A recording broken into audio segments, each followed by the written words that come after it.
बांधवांनो, लढाई आजपासून सुरू झालेली नाही, ही झाली विधानसभेच्या निवडणुकीच्या आधीची. जेव्हा आमचे नागपूरचे देवेंद्र फडणवीस म्हणायचे की मी सत्तेवर आलो तर 7-12 कोरा करेल. फडणवीस साहेब, लढाई तुम्ही सुरू केली, पहिला डाव तुम्ही टाकलेला आहे. आता तो तुमचा डाव बच्चू कडूंनी तुमच्यावरच तुमच्याच गावात उलटवलेला आहे. फडणवीस साहेब, तुम्ही LLB आहात, तुम्हाला मुख्यमंत्री पदाचा आधी 5 वर्ष अनुभव आहे, उपमुख्यमंत्री पदाचा 2.5 वर्ष अनुभव आहे. आणि तुम्ही डॉक्टरचे कंपाऊंडर झाले, म्हणजे तुमचं डिग्रेडेशन सुद्धा तुम्ही करून घेतलेलं आहे. जेव्हा शिंदेला CM बनवलं तेव्हा. फडणवीस साहेब, एक लक्षात ठेवा, हा महाराष्ट्र शेतकऱ्यांच्या कष्टाने चाललेला आहे, यांच्या उत्पन्नाने लोक पोट भरत आहेत, यांच्यातून महसूल जमा होत आहे, आणि म्हणून या नोकरांना, आमदारांना, मंत्र्यांना पगार आणि मानधन मिळत आहे. आता तुम्ही जर म्हणाल की आम्ही अदानी अंबानी सारख्या माणसाला अंडीव फेवर करणार आणि त्यांना तुम्ही करोडोची अब्जोची कर्जमाफी करणार, हे चुकीचं आहे. आणि इकडे तुम्ही शेतकऱ्यांची कर्जमाफी करत नाहीत, हे भयंकर वाईट आहे. आणि जर तुम्हाला या कर्जमाफीसाठी पैसा हवा असेल, आमचे अजितदादा पवार 70,000 कोटी जे काही चोरलेले आहेत ते परत करायला तयार आहे. कालच शरद पवारांनी अजितदादांना सांगितलं, अरे ओ भतीजा, वो जो तुमने माल चुराया है ना 70,000 करोड़, वो वापस कर दे. अगर वो तुमने वापस कर दिया ना तो तुमके जेल जाना पड़ेगा, ना तो तुमको गंगा में डुबकी लगाना पड़ेगा.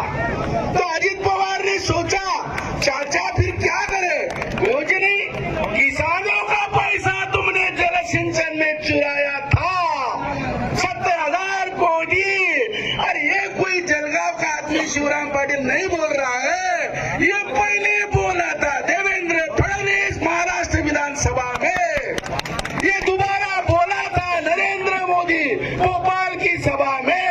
ये तीसरी बार सिद्ध हुआ है. चितड़े कमीशन के अहवाल के अनुसार अजित पवार ने 70,000 करोड़ चुराया है.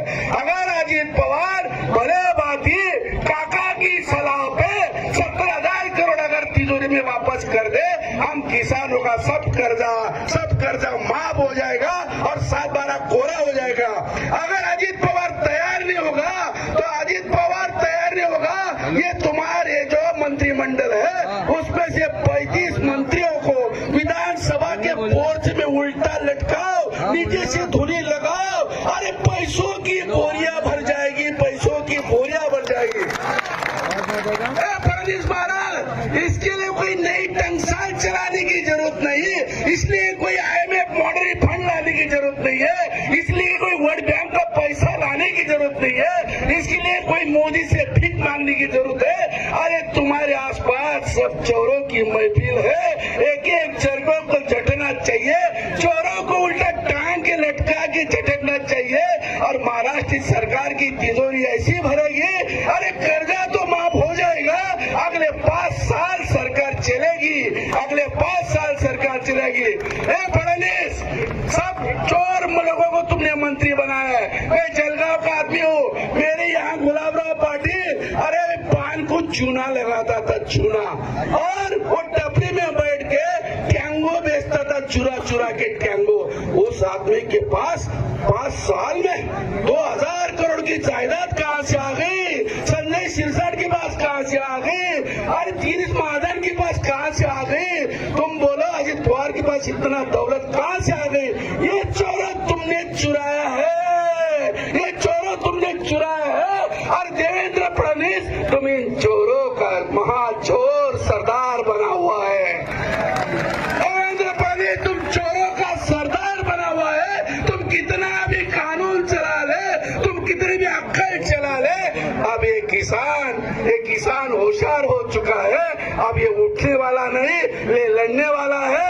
या तो फडणवीस जाएगा या तो कर्जा माफ होगा. नमस्कार.